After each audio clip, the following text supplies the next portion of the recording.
Salut à tous et bienvenue sur le tonneau et l'allumette, et je suis très heureux de vous retrouver aujourd'hui parce que oui, ça fait un petit moment maintenant que je n'ai pas reposté de vidéo sur cette chaîne secondaire.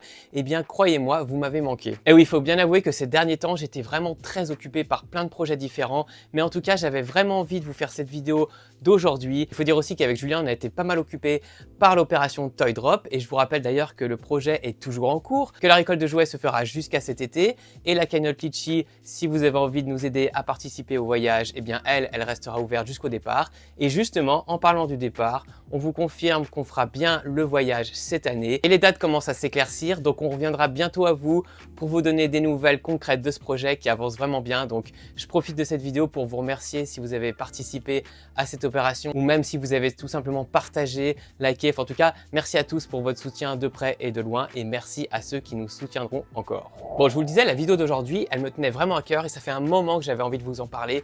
Comme une sorte de psychanalyse, j'ai envie d'en parler pour me libérer, parce qu'on va parler de mes traumatismes de cinéma. Et je sais que c'est un sujet qui va forcément parler à beaucoup parce que on a tous des scènes ou carrément des films entiers qui nous ont marqués, qui nous ont carrément traumatisés. Mais avant d'aller plus loin, il faut déjà qu'on s'entende sur les termes. C'est vrai quoi, c'est quoi un traumatisme? Alors si je prends la définition du Robert, ça dit que c'est un choc émotionnel très violent.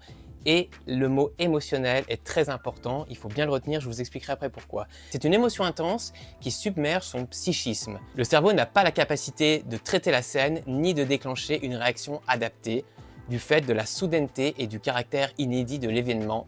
C'est un choc. Donc, vous l'aurez compris, le choc émotionnel, le traumatisme, c'est surtout de l'émotion. Et ça, c'est très important parce que ça veut dire que l'émotion, eh bien, c'est propre à chacun. Ce que je vais vous parler aujourd'hui, les scènes ou les films qui m'ont traumatisé, eh ben, ils vous auront pas forcément traumatisé vous parce qu'on a des émotions, des caractères différents.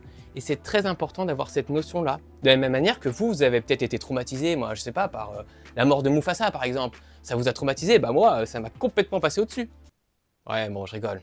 Ça m'avait quand même vachement attristé. Mais ce que je veux dire, c'est que chacun a ses propres traumatismes. Ça dépend bien évidemment du moment où on le regarde, de l'état dans lequel on est, et puis bien entendu l'âge, ça c'est quelque chose d'important et on y reviendra.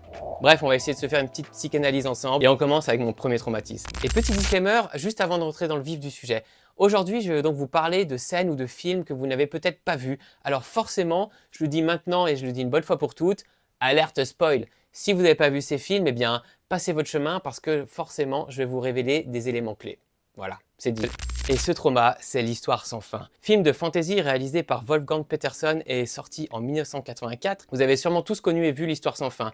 Et là, vous allez certainement me dire, ah bah oui, c'est clair que nous aussi, on a été choqués, traumatisés peut-être par ce film, parce que maintenant c'est quelque chose qui est rentré dans la pop culture, dans l'icône. C'est vrai que c'est un film qui a plus ou moins bien vieilli, mais en tout cas pour nous les enfants des années 80-90, ça reste vraiment un film culte cher à nos cœurs. Et la scène qui moi m'a traumatisé quand j'étais enfant, eh bien c'est la mort du cheval d'Atreyu, Artax. Souvenez-vous, le héros et son cheval traversent les marais de la mélancolie quand soudain son cheval ne veut plus avancer et s'enfonce petit à petit dans les sables mouvants, dans les marécages, jusqu'à ce que il disparaisse complètement. Alors j'ai pas retrouvé l'âge que j'avais quand j'ai vu la première fois l'Histoire sans fin, mais ce qui est sûr c'est que j'étais vraiment jeune, en tout cas j'avais moins de 10 ans, ça c'est sûr. Et ce qui m'avait vraiment traumatisé dans cette scène, c'est que le héros mourait. Alors vous allez me dire, c'est pas le héros parce que c'était son cheval, le héros c'était Atreyu.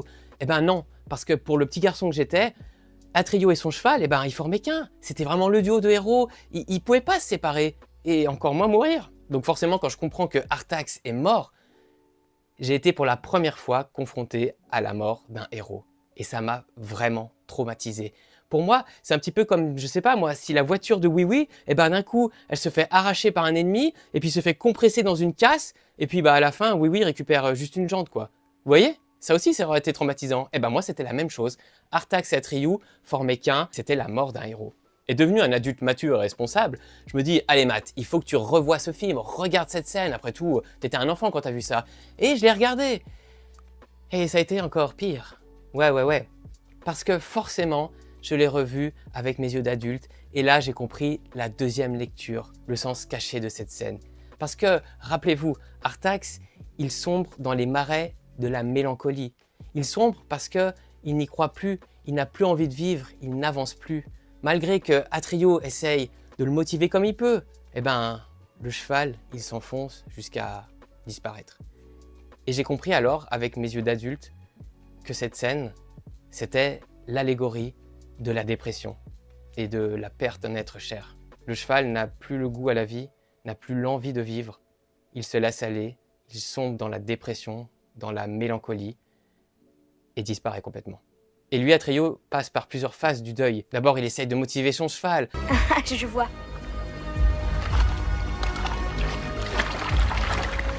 C'est trop difficile pour toi. Ensuite, il est en colère. Tu t'enfonces! Fais un effort! Retourne-toi! Vite, retourne-toi! Artax! Lutte contre la tristesse! Artax! Et à la fin, il est résigné. Pour moi, tu es mon ami. Je t'aime. Bref, cette scène, qu'on soit enfant ou adulte, moi, elle m'a complètement traumatisé et je crois qu'elle me traumatisera toujours. Deuxième traumatisme cinématographique, le film Robocop de Paul Verhoeven. Film de science-fiction ultra connu, là aussi qui est passé complètement dans la pop culture, film culte, film de science-fiction que beaucoup de gens adorent. Moi le premier, c'est vraiment un excellent film, c'est une bonne critique de la société bien évidemment, de la violence, de la corruption, de la police, enfin bref, un truc vraiment fourre-tout mais qui est excellent et qui raconte l'histoire du flic Alex Murphy qui se fait malheureusement tuer par un gang de voyous pour ensuite renaître moitié homme, moitié robot pour faire respecter l'ordre dans la ville de Détroit. Alors là, je vous vois arriver, vous allez me dire « Ouais, bon ok, Robocop, c'est quand même violent, machin, mais ça reste un bon film, c'est culte, quoi. Comment tu peux avoir été traumatisé par ce film ?» Eh ben oui, j'ai été traumatisé. Et précisément par la scène où Alex Murphy meurt pour ensuite devenir Robocop. Il se fait littéralement massacrer. Mais vraiment, c'est une scène hyper violente. Et quand je l'ai vue, et c'est là le problème aussi de certains traumatismes, j'étais trop jeune. Je ne sais pas non plus quel âge j'avais pour voir ce film, mais ce qui est sûr, c'est que je n'avais pas du tout l'âge ni la maturité pour affronter cette scène de massacre. Alors depuis, j'ai vu des choses bien pires. Je veux dire, vous allez me dire, ouais, mais il y a eu Hostel, il y a Terrifier, enfin voilà, tous ces films-là, j'ai vu, c'est gore, ok, et je suis pas traumatisé. Pourquoi? Parce que j'ai la grille de lecture, parce que j'ai atteint une sorte de maturité, je suis devenu adulte et j'ai vu ces films à l'âge que je devais les voir. Là, Robocop, clairement, je l'ai vu alors que je n'avais pas l'âge autorisé, et sincèrement, je peux vous le dire droit dans les yeux, je regrette. Vraiment. Parce que maintenant, c'est une scène qui est tellement insoutenable pour moi, cette violence, cette exécution vraiment que j'ai vue quand j'étais enfant, elle m'a littéralement terrifié et traumatisé. Et encore aujourd'hui, quand je regarde ce film, je peux vous jurer que c'est vrai, eh ben, je détourne les yeux de cette scène, je ne peux pas regarder. Tout simplement parce que ça me renvoie encore à ce moment où je l'ai vu enfant devant ma télé et voilà, j'étais pas prêt tout simplement. Donc petit message très sérieux pour une fois, si vous êtes parent et que vous avez des enfants qui veulent jouer à des jeux vidéo qui ne sont pas de leur âge ou qui veulent voir des films qui ne sont pas adaptés, sincèrement ne le faites pas. Moi je regrette vraiment d'avoir vu cette scène, mais une fois que c'est fait, c'est trop tard. On ne peut plus enlever ces images de la tête. Donc s'il vous plaît, protégez vos enfants, faites-le pour eux, même si vous dites « ouais bah ça va, c'est pas trop violent », c'est peut-être pas trop violent pour vous, mais vous ne savez pas comment les enfants peuvent prendre telle ou telle scène. Donc vraiment, respectez les interdictions. C'est un petit peu de prévention que je fais à 2 balles, mais vraiment, pour l'avoir vécu et le regretter, ne le faites pas avec vos enfants, s'il vous plaît. Bon, je t'en veux pas, hein. Mais tu m'as quand même bien traumatisé, ce salaud. Troisième film qui m'a traumatisé, Poltergeist, sorti en 1982 et réalisé par Tobe Hooper, et également coécrit et produit par Steven Spielberg. Ah ouais, quand même. Et alors là, Poltergeist, comment vous dire? Pareil, je suis enfant. Ah, vous allez me dire, mais nom de Dieu, mais arrête de regarder des trucs quand t'étais jeune. Oui, bah c'est comme ça. Je regarde ce film, mais j'étais quand même un peu plus grand que les films d'avant. Et là, je me dis, bon, ok, apparemment c'est un film de fantômes. Soyons honnêtes, les fantômes, c'est pas le truc qui me faisait le plus peur. Parce que pour moi, dans ma tête, voilà, c'était des fantômes dans les maisons hantées, un peu à la famille Adams, ou tu vois, Casper, genre de truc, quoi. Sauf que Poltergeist, ce qui change avec les autres films, c'est qu'il se passe dans une maison moderne. Une belle maison dans un pavillon américain. Et à l'époque où j'ai vu ce film, eh ben, j'habitais moi-même dans ce genre de maison. Exactement la même, avec un jardin, comme ça, dans un lotissement. Donc déjà, ça met un petit peu l'ambiance. Tu dis, ok, c'est pas les mêmes films de fantômes que je vois d'habitude. Et ensuite, les apparitions des fantômes, là aussi, c'est pas du tout le même délire que SOS Fantôme, ou encore les autres trucs où tu as des fantômes vraiment que tu vois des ectoplasmes avec des draps, ou voire même des monstres. Là, ça se manifeste avec vraiment des réactions, des meubles qui bougent, des portes qui s'ouvrent. Et surtout, la scène traumatisante du film est peut-être une des scènes traumatisantes de mon enfance. Il y a un arbre qui va entrer dans la chambre du gamin pour aller essayer de le bouffer, tout simplement.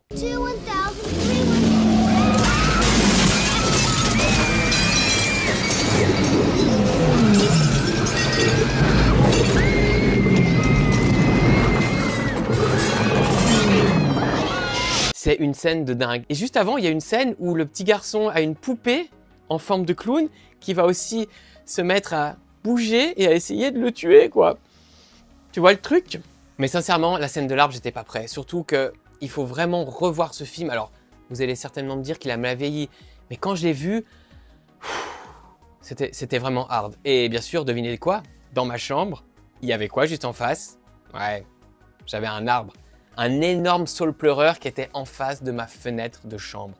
Et dans le film, le petit garçon se fait bouffer par un arbre. C'est un truc de dingue. Et ce qui m'avait vraiment traumatisé, encore une fois, c'est le fait que j'arrivais à m'identifier dans cette maison, à cette famille qui était toute tranquille, comme ça, qui n'avait rien demandé et qui se faisait hanter par, non pas des fantômes un petit peu grotesques comme ça, mais par des phénomènes vraiment paranormaux et qui foutaient les boules. Et puis alors bien sûr, on apprend que la maison est hantée parce qu'elle a été construite sur un ancien cimetière et qu'on n'a pas enlevé les morts. On a laissé les cercueils et les squelettes. Et il y a une scène incroyable de la piscine parce qu'ils sont en train de construire une piscine.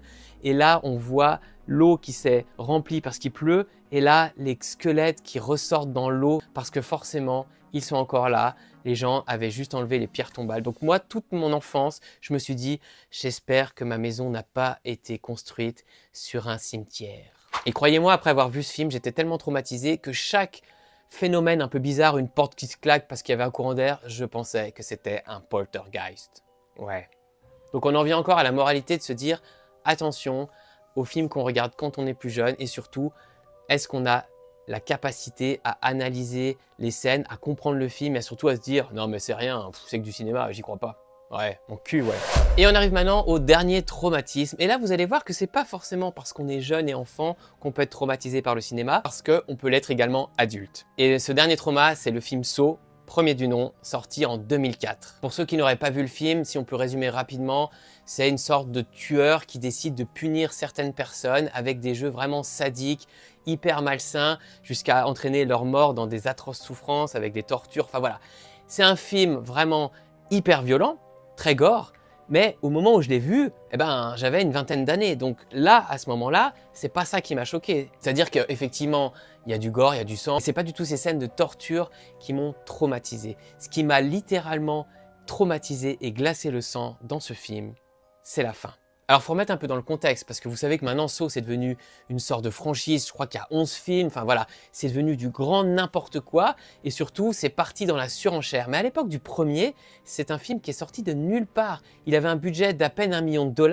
Et moi, je suis allé le voir quelques jours après qu'il soit sorti, parce qu'effectivement, on commençait à en parler un petit peu à la fac. Mais vraiment, c'était une découverte totale. Et des films avec des twists finales comme ça qui surprennent, on en avait vu plein. Il y avait par exemple, bien sûr, Le Sixième Sens ou les autres. Ça, c'est des films où à la fin, tu dis « Waouh, c'est un truc de fou !» Ça m'avait marqué. Mais là, à la fin de Saw, quand tu as vécu l'enfer des personnages principaux, qui sont, je vous rappelle, séquestrés dans une espèce de salle de bain sordide avec un cadavre au milieu et que l'un d'eux doit se scier littéralement la jambe pour s'échapper, c'est un truc complètement dingo. Mais à la toute fin, dans les toutes dernières secondes du film, avec cette musique incroyable, où on découvre que le cadavre qui était là depuis le début, dans cette salle de bain, qui était allongé par terre dans une mare de sang, il n'était pas mort. Il se lève et on découvre que c'est John Kramer, celui qui a mis en place ce jeu, celui qui est derrière tout ça, le Jigsaw. C'est lui, le maître du jeu, qui était là depuis le début, qui se relève et qui condamne le dernier joueur qui pensait lui s'en sortir. Il se lève comme ça et il dit « Game over ». Most people are so ungrateful to be alive. But not you. Not anymore. Game over.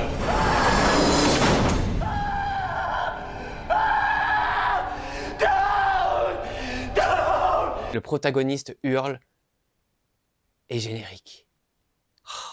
Je peux vous dire qu'à 20 ans, quand vous êtes dans votre cinéma dans votre fauteuil et que le générique apparaît, vous vous dites, mais nom de Dieu, qu'est-ce que je viens de voir? Cette fin est pour moi la plus traumatisante de toute l'histoire du cinéma.